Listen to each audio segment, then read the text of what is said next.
तो चलिए भाई शुरू करते हैं आज की अपनी वीडियो। जैसा कि आप लोगों को पता है कि हम लोगों ने जो है 45 डेज तक का चैलेंज लिया हुआ है और आज है हमारा डे 4, जहां पर हम चैप्टर 2 को करेंगे। और चैप्टर 2 के अंदर पार्ट 1 ऑलरेडी अपलोड कर दिया था मैंने। आज ये पार्ट 2 है और इसके अलावा पार्ट 3 भी आएगा, बिकॉज ये चैप्टर काफ़ी ज़्यादा लंबा है। और मैं देख रहा हूँ कि जो वीडियोज़ का लेंथ है वो लगभग 22 से 23 मिनट चला जा रहा है, और जिसकी वजह से आप सारे बच्चे अच्छे से देख नहीं रहे उस चीज़ को, है ना। तो इसलिए मैंने सोचा कि थोड़ा वीडियो की लेंथ को कम करके और क्वेश्चन की क्वांटिटी को भी कम कर दिया जाए, जिससे कि आपके लिए ज़्यादा हेल्पफुल रहे। तो पर वीडियो के अंदर मैंने सोचा है कि 10 ही क्वेश्चन डालूंगा और अच्छे से एक्सप्लेन करूंगा, सो डैट आप अपने नोट्स भी बना सके। और आप लोगों को जैसा कि पता है कि हमने इस 45 दिनों के चैलेंज के अंदर 12th क्लास का पॉलिटिकल साइंस प्लस हिस्ट्री का सब्जेक्ट जो है अच्छे से कवर करने की कोशिश करी है और आगे करते भी रहेंगे। और अगर आपको अभी भी यकीन नहीं हो रहा कि भाई बोर्ड के अंदर कैसे 95% मार्क्स ला सकते हैं और आप बड़े ही निराश हैं, क्योंकि आपके प्री बोर्ड के अंदर और आपका जो मिड टर्म है, इन दोनों ही एग्जाम्स के अंदर आपका पेपर बहुत ही ज़्यादा बकवास गया, खराब गया और मार्क्स भी बहुत कम आ रहे हैं। और आपको अब सोचना है कि भाई साहब बोर्ड एग्जाम के अंदर कैसे मैं क्या करूँ क्या नहीं करूँ जिससे कि अच्छे मार्क्स आ सके और 95% मार्क्स आ सके। तो ये वाली वीडियो जा करके जरूर देखना, मैंने आपको सारी की सारी टेक्निक्स बता रखी हैं। और इन शॉर्ट अगर मैं बताऊँ तो सीधा बता रहा हूँ, राइटिंग प्रैक्टिस प्लस एमसीक्यू, यही दो चीजें हैं जो अच्छे से कर लीजिए। आपके 95% मार्क्स आने से कोई नहीं रोक सकता। हाँ, एक चीज हो सकता है, क्या आपके टीचर रोक सकते हैं इस चीज को। वो कैसे? क्योंकि 20 नंबर भाई उन्हीं के हाथ में है, ठीक है। इन 20 में से कम आप 18 प्लस लेकर के आइए, बाकी आप मेरे पर छोड़ दीजिए, आप 95 प्लस आराम से लेके आएंगे। इसी सब चीज़ों को कंप्लीट करने के लिए, इसी गोल को हमें कंप्लीट करने के लिए, अचीव करने के लिए हमने जो है आपके लिए कुछ इनिशिएटिव लिए है, जहाँ पर हमने व्हाट्सएप पे एक चैनल बना रखा है स्टडी विद एमआर का, एमसीक्यू के लिए। और ये हाल फिलहाल में बनाया था, तो एक फॉलोवर दिख रहा है, बट आगे बढ़ गए हैं लोग, है ना। और जहाँ पर देख रहे हैं हम डेली बेसिस पे आपके लिए कुछ 5 क्वेश्चन को जो है डेली पोस्ट करते हैं इवनिंग में, या फिर मॉर्निंग के अंदर जा करके इसके आंसर्स को हम पोस्ट कर देते हैं। और ये वाला जो है ना, इसको मैं थोड़ा कुछ दिनों के लिए होल्ड पे रख रहा हूँ, बिकॉज मैं 12 जनवरी तक जो है आउट ऑफ स्टेशन जा रहा हूँ, थोड़ा काम से, काफ़ी अर्जेंट काम है। सो बस ये व्हाट्सएप के ऊपर नहीं मिलेगा, बाकी आपको यूट्यूब के ऊपर वीडियोस मिलती रहेंगी, प्लस आपका जो यूट्यूब के अंदर जो है वो मिलता रहेगा, जो कम्युनिटी वाला सेक्शन के अंदर आता है ना आपका, ये एमसीक्यू क्वेश्चन वहाँ पर मिलता रहेगा, ठीक है। क्योंकि मैंने ऑलरेडी स्केड्यूल में डाल दिया है इसके अंदर, और ये ऑटोमेटिकली जो है यूट्यूब पोस्ट करता रहेगा क्वेश्चंस को। डेली 5-5 क्वेश्चंस आएंगे, उन सभी क्वेश्चंस को आप अटेम्प्ट करिए और एक्सप्लेनेशन को जरूर देखना भाई, ठीक है, कि क्या एक्सप्लेनेशन दी है मैंने। चलिए बिना देरी करे शुरू करते हैं। और हाँ, मेरा सुकून है ये और ये सुकून देखो सबसे एंड तक लेके जाऊंगा, कसम खाता हूँ, अच्छे से देख लेना तुम लोग। चलिए, सबसे पहला क्वेश्चन हमारा बड़ा ही प्यारा क्वेश्चन है, वो क्या है? सुदर्शन झील का ज्ञान हमें किस अभिलेख से प्राप्त होता है? सबसे पहले तो क्या अभिलेख का मतलब याद आ रहा है, हमने लास्ट वीडियो के अंदर भी कवर किया था। अभिलेख वो चीजें होती है जो कि हमें हार्ड सरफेस के ऊपर जो है बनी होती है। हार्ड सरफेस मतलब कठोर सतह पे ऊपर बनी रहती है, ठीक है। पत्ते वगैरह इसमें नहीं आएंगे, याद रखिएगा, ओके। अब हमारा क्वेश्चन पूछा जा रहा है कि जो सुदर्शन झील है ये कहाँ से मिलता है? तो ये आपको बताना होगा। इसका राइट आंसर क्या होगा? इसका राइट आंसर होगा आपका ऑप्शन नंबर बी। इसके बारे में कुछ बातें हैं जो कि मैं आपको इसी एक्सप्लेनेशन यहीं से दे देता हूँ ना, क्यों ज़्यादा उतना लंबा जाना। देखिए, सुदर्शन झील को हम जो है गिरनार अभिलेख भी कहते हैं, जो कि गिरनार अभिलेख के अंदर जो है इसके बारे में पता चला है। और गिरनार अभिलेख को ही हम लोग पाषाण अभिलेख भी कहते हैं, और ये आपके एनसीईआरटी के अंदर दिया हुआ है, इसीलिए मैंने आपका पाषाण अभिलेख का नाम दिया और ना कि गिरनार का। लेकिन अगर आपके बोर्ड के एग्जाम के अंदर गिरनार अभिलेख लिखा हो तो भाई गिरनार अभिलेख के ऊपर क्लिक करना, और अगर आपका पाषाण अभिलेख लिखा हो तो इस पे क्लिक। ऐसा नहीं हो सकता कि दोनों ही मिल जाएगा, नहीं होगा सर, ऐसा नहीं हो सकता, ठीक है। और एक और चीज़ क्या कि सुदर्शन झील के बारे में जो जानकारी हमें पाषाण अभिलेख या फिर गिरनार अभिलेख के अंदर मिलता है, उसकी लैंग्वेज क्या है? उसकी लैंग्वेज है आपकी संस्कृत। इसको जरूर याद रखना। और एक ट्रिक बता देता हूँ यार, कि प्राचीन जो भारत होता है, एंशियंट जो इंडिया है, वहाँ पे सभी जगह आपकी जो है ना on an average Sanskrit he use की जा रही है। और जब कभी तमिल वालों की बात आई तो समझ जाना कि ये तमिल लैंग्वेज है, तमिल कह रहा हूँ, तेलुगु लैंग्वेज वहाँ पर आ जाएगी, बस इतना याद रखना। साउथ वालों के लिए तेलुगु लैंग्वेज है और नॉर्थ वालों के लिए संस्कृत लैंग्वेज है। ये सिर्फ एप्लीकेबल होगा ये एंशियंट इंडिया के अंदर। मिडेवल वाले के अंदर जा करके कुछ और हो जाएगा भाई। प्राचीन भारत की बात कर रहा हूँ, मध्य भारत तक जाते जाते कुछ और लैंग्वेज हो जाएगी, उस टाइम पर उसकी बात अलग हम करेंगे, ओके।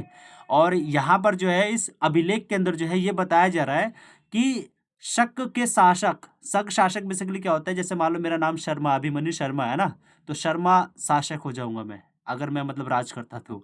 ऐसे ही शक एक उनकी डायनेस्टी होती है, एक उनका एक वंश होता है, तो उन्हीं के नाम पर ही। तो शक शासक कौन है? रुद्रदमन।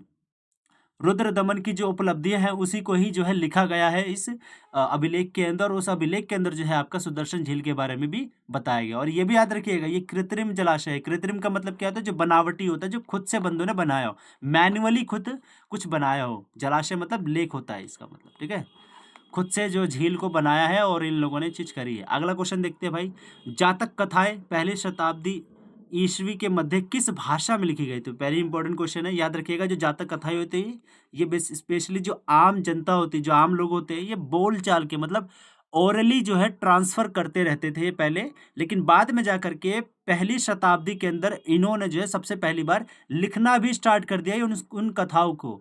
और इन कथाओं का अगर आपको एक आध बात देखना हो ना कौन सी कथा है, तो ये आज के समय पे हमारे हिंदी में पंचतंत्र की कथाएं भी कही जाती है। पंचतंत्र की कथा का एक एग्जांपल दे देता हूँ, अगर आप कनेक्ट कर पाओ तो। एक याद है वो जो मटका होता था, और बोलते थे कि कौवा जो है प्यासा हुआ है, और वो कौवे के देखते हैं कि पानी का जो लेवल होता है, कौवा जो देखता है वो कि पानी का जो लेवल है मटके के अंदर इतना ही सही है बस।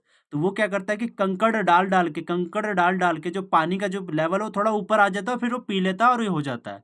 तो ये जो है ना पंचतंत्र की ही कहानियां हैं कुछ, है ना। और जातक कथाएं बेसिकली बुद्ध धर्म से भी रिलेटेड होती थी ये।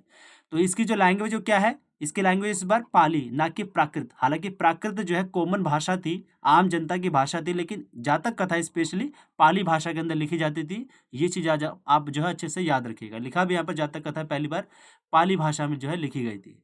चलिए नेक्स्ट क्वेश्चन देखते हैं। अगला क्वेश्चन है कि क्या इन्हीं जातक कथाओं में से एक कहानी और है, वो है क्या? कुटिल राजा की प्रजा। कुटिल राजा की प्रजा, इस कहानी जो है ये कौन से जातक में से मिलती है हमें? तो ये काफी इंपॉर्टेंट क्वेश्चन है और इसका आंसर क्या होगा आपका? गंध तिंदु जातक। पहले बता दे तो भाई वीडियो को पॉज कर लिया करो, पॉज करने के बाद खुद से पहले आंसर दो, और अगर आपका आंसर आ रहा है करेक्ट तो मुझे बताओ कि 10 में से आपके टोटल कितने आए। और बताने से कोई भी बच्चा छोटा या बड़ा नहीं हो जाएगा। ट्रस्ट में बहुत सारे बच्चे अच्छे से कर रहे हैं और बहुत सारे बच्चों के आएंगे मार्क्स, मैं लिख के दे रहा हूँ। और मैंने आपको एक और चीज़ बताई थी कि जैसे ही आपका बोर्ड का एग्जाम हो जाएगा तो मैं आपको दिखाऊंगा इस MCQ सीरीज के माध्यम से मेरे कितने सारे क्वेश्चंस वहाँ पर आपके फंसे हुए हैं। क्योंकि आपकी जो पेपर है ना भाई, वो आपका NCERT से ही बनता है और मैं NCERT से ही सारा कुछ करा रहा हूँ। तो पेन और पेपर भी लेके बैठो, है ना। चलिए, इसका करंट आंसर क्या है? करेक्ट आंसर क्या है? तंद तिंतु जातक जो नामक कथा है उसमें जो है बेसिकली क्या बताया जा रहा है? इस कहानी के अंदर ये बताया जा रहा है कि एक राजा जो है वो जानना चाह रहा है कि जो मेरी प्रजा है वो किस तरीके से रह रही है, उसकी जो प्रजा है वो राजा के बारे में क्या सोचती है, ऐसा जो है राजा चाह रहा है जानना, ठीक है। तो राजा क्या करता है, वो अपना भेष बदल लेता है, देखो पहचान बदल लेता है। पहचान बदलने के बाद वो लोगों के बीच में घुस जाता है और लोगों से पूछता है कि यार अच्छा ये बताओ राजा कैसा लगता है आपको। तो जो राजा है वो अपना जो दुख होते हैं ना, प्रजा जो है, जनता जो है वो अपना दुख व्यक्त करती है उस व्यक्ति के सामने जो कि राजा ही होता है। और राजा को पता नहीं होता है चीज़ कि भाई साहब मेरी जनता जो है इतनी भुला भला मेरे बारे में सोचती है। अब वो ऐसा क्यों सोचती है मेरी जनता, उसके लिए उन्होंने शिकायत ये करी कि रात में जो है ना डकैत आ जाते हैं उनसे लूटपाट करने के लिए, और दिन में जो है राजा के अधिकारी आ जाते हैं हमसे टैक्स लेने के लिए। कर का मतलब होता है आपका टैक्स। तो यही वो गंध तिंदु की कथा है, जातक कथा है, जिसके बारे में कहानी है। मैंने आपको कहानी थोड़ा सा इसलिए बता दिया बिकॉज आप याद रखिएगा, कहीं पूछ ले यही लाइन देकर कि राजा प्रजा है, बेरूपिये के रूप में राजा चला जाता है भेष बदल करके, बताइए कौन सी कहानी का पार्ट है। तो आपको याद होना चाहिए, ठीक है। नेक्स्ट क्वेश्चन क्या है आपका कि इनमें से भारत का सबसे प्रारंभिक विधि ग्रंथ, विधि का मतलब ही होता है आपका कानून। ये आपका प्री बोर्ड के अंदर क्वेश्चन आया भी हुआ है, बॉयज की गर्ल्स में किसी में आया जरूर है ये वाला क्वेश्चन। तो इसका राइट आंसर आप सभी को पता ही है क्या है, मनुस्मृति।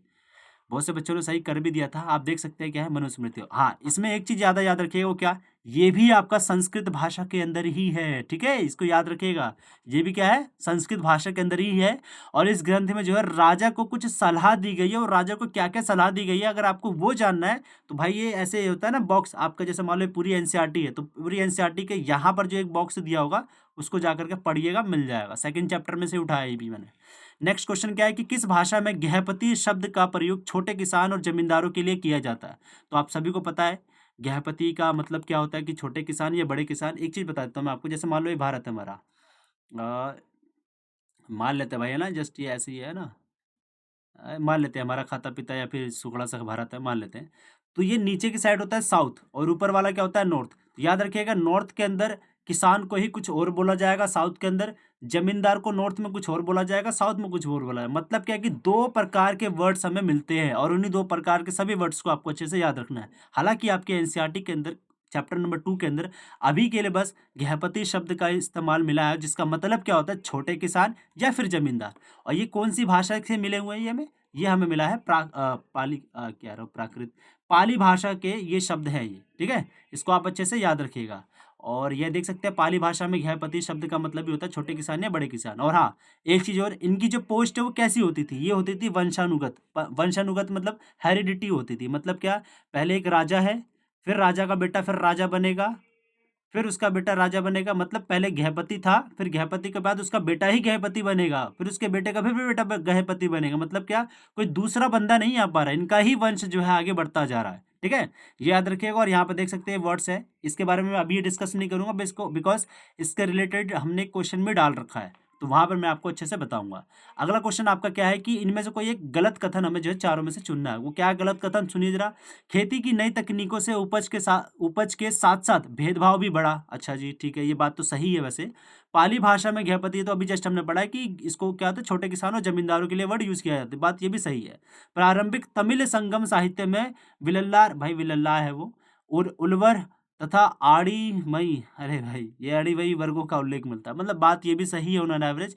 चौथा क्या बोला फिर, उपयुक्त सभी कथन गलत है। भाई गलत, तीनों गलत नहीं है, तुम ही गलत हो जो इनको गलत बता रहे हो, ठीक है। तो इसका राइट आंसर क्या हो जाएगा आपका, यही ऑप्शन नंबर डी इसका राइट आंसर हो जाएगा। और आप देख सकते हैं यहाँ पर क्या ये लिखा है ना, देखो विलल्लार जो कि क्या होते हैं बड़े जमींदार, कहाँ पर, साउथ इंडिया के अंदर। और हलवाहा को क्या बोलते थे साउथ इंडिया के अंदर, उनको बोलते थे उल्वर। और दास को क्या बोलते थे हम लोग, अड़ीमई। भाई ये तीनों वर्ड याद कर लेना, मैं दोबारा बोल रहा हूँ, याद कर लेना ये तीनों को तीनों वर्ड बहुत ही ज्यादा इंपॉर्टेंट है। प्लस नॉर्थ इंडिया के अंदर जो है गृहपति वाला जो वर्ड है इसको याद कर लेना। ये 4 वर्ड्स हैं, इनको याद कर लेना कि इनका मतलब क्या होता है और कहाँ पर क्या बोला जाता है। और इनकी जो पोस्ट है गृहपति वालों की तो स्पेशल लिखी हुई है कि वंशानुगत थी, है ना।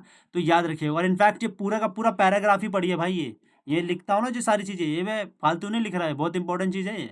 आगे देखते हैं क्या कि हर्षचरित किस भाषा में लिखी गई जीवनी है। बड़ा इंपॉर्टेंट क्वेश्चन ये वाला भी, मार्क कर लीजिएगा, वेरी वेरी इंपॉर्टेंट क्वेश्चन ये वाला, है ना। इसका राइट आंसर क्या हो जाएगा, संस्कृत। संस्कृत भाषा के अंदर ही जो है आपका हर्षचरित लिखी हुई है, मिली हुई है चीज, है ना। और ये क्या है वैसे हर्षचरित, आपको पता है, जैसे कि एक राजा हुआ करता था कन्नौज का, हर्षवर्धन, ठीक है जी। और हर्षवर्धन का ही एक राजकवि था बाण भट्ट। कौन था, बाण भट्ट। ये बाण भट्ट ने ही जो है हर्षचरित्र नामक जो है बुक लिखी हुई है। और इसकी लैंग्वेज क्या है, संस्कृत लैंग्वेज है। मैंने आपको जस्ट अभी बताया कि एंशिएंट इंडिया का अगर कुछ भी पूछा जाए तो हर्षचरित मतलब संस्कृत लैंग्वेज ही होती है। तो लिखा हुआ है कि हर्षचरित जो है संस्कृत लैंग्वेज में लिखी हुई है, हर्षवर्धन के नाम पर लिखी हुई है, बाणभट्ट ने लिखी हुई है। और ये है बस। बाणभट्ट कौन है वैसे, बाणभट्ट एक व्यक्ति का नाम है जो कि राजकवि था, पोइट था, जो कि इस राजा के दरबार में रहा करता था। अगला क्वेश्चन क्या है कि भूमि दान संबंधित अभिलेख अधिकतर किस पर लिखे जाते थे। भाई बड़ा इंपॉर्टेंट क्वेश्चन है, बहुत इंपॉर्टेंट क्वेश्चन है। देखिए इसका राइट आंसर वैसे तो होगा ये ताम्रपत्र, बिकॉज ताम्रपत्र क्या होता है, जैसे होता है ना, जानते हो यार, ताम्रपत्र कॉपर की प्लेट्स होती है, उसी के ऊपर लिख दिया जाता है, सो दैट की जो भूमि है, भूमि जो होती है, मतलब लैंड जो होता है, वो दूसरे को हम ट्रांसफर कर रहे हैं। अगर ये आप ट्रांसफर करोगे तो अगर आप एक अभिलेख यानी कि पत्थर पे गुदवा दोगे तो ये ट्रांसफर कैसे करोगे भाई, पत्थर कितनी देर तक रखेगा वो, कब तक रखेगा। इससे बेटर है कि ताम्रपत्र ले आओ, उसी पे लिख दो कि हाँ भाई ये फलाना जमीन है, इस फलाने आदमी को दे रहा हूँ मैं और मेरा नाम ये है। ऐसे करके अगर देखोगे तो वो सारी जो चीज़ें हैं बहुत लंबे समय तक टिकी रहेंगी। तो इसका राइट आंसर वैसे आपका ताम्रपत्र ही होगा। अगला देख लीजिए, यहाँ पर एक और चीज़ लिखी जा रही है क्या कि इनमें से बहुत सारे जो अभिलेख है वो पत्थरों पर लिखे जाते थे और या फिर अधिकांश ताम्र पत्रों पर लिखे जाते थे। अधिकांश का मतलब ये है कि ताम्र पत्र पर ज्यादा लिखे जाते थे। और यहाँ लिख सकते हो, लिखा भी है कि आरंभिक शताब्दियों में जो भूमि दान के प्रमाण भी मिलते हैं। भूमि दान के प्रमाण मतलब ये जो है ना, ब्राह्मण जो लोग होते हैं उनको लैंड वगैरह हम दान में दे देते थे, ठीक है। और इन अभिलेख का जो लैंग्वेज है वो क्या है, संस्कृत भाषा है। दोबारा बता दिया मैंने आपको, ठीक है। देखिए कितनी बार संस्कृत भाषा आएगी। और आता है नेक्स्ट क्वेश्चन, काफी इंपॉर्टेंट क्वेश्चन है, वो क्या है, प्रभावती गुप्त। भाई बहुत ही इंपॉर्टेंट लड़की है, मतलब ये गर्ल है, फीमेल है बेसिकली, है ना। और ये किसकी पुत्री है, आई गेस ये क्वेश्चन होगा। हाँ है, आरंभिक भारत के किस सबसे महत्वपूर्ण शासक की पुत्री है। काफी इंपॉर्टेंट राजा रहा है भाई वो, बहुत इंपॉर्टेंट राजा है वो, ठीक है। तो किसकी पुत्री रही है ये, इसका राइट आंसर आपका चंद्रगुप्त द्वितीय। और इसके बारे में कुछ जानिएगा ना। आपका अगला क्वेश्चन भी इसी से रिलेटेड है, बताऊंगा भी और अच्छे से कि प्रभावती जो गुप्त है वो आरंभिक में शासक चंद्रगुप्त द्वितीय की पुत्री है। चंद्रगुप्त मौर्य नहीं है भाई, ये गुप्त शासन का गुप्त काल होता है ना, उसका अलग चंद्रगुप्त है। और मौर्य साम्राज्य का चंद्रगुप्त मौर्य सबसे पहला संस्थापक हुआ करता था, तो वो अलग चीज है ना।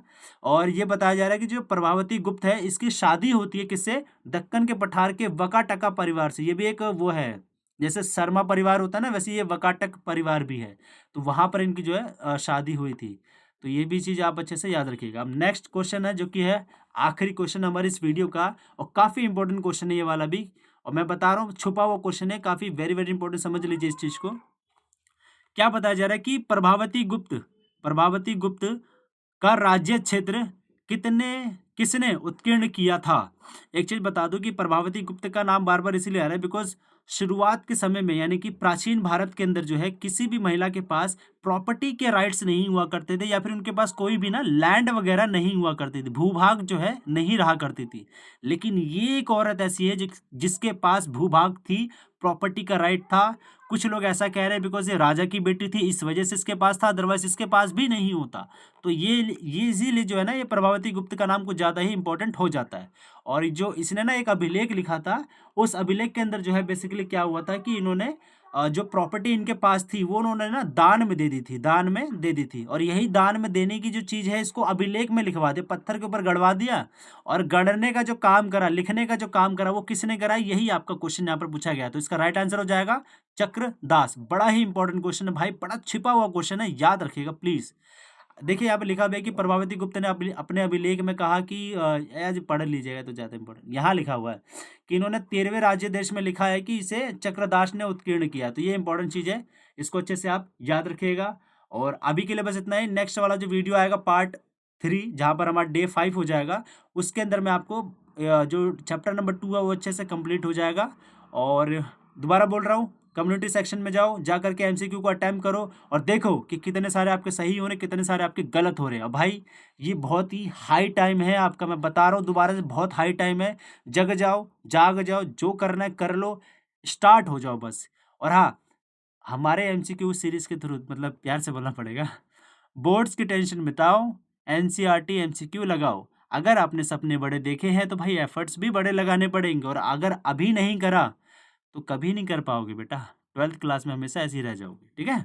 और एक चीज़ और, हालांकि CUT होगा, लेकिन फिर भी 12th में अगर आपके अच्छे मार्क्स आएंगे तो यार पेरेंट्स अच्छे नहीं होंगे, आपको खुद का देखना मन कितना अच्छा होगा, अपने खुद में देखना कितना ज़्यादा कॉन्फिडेंस आएगा भाई।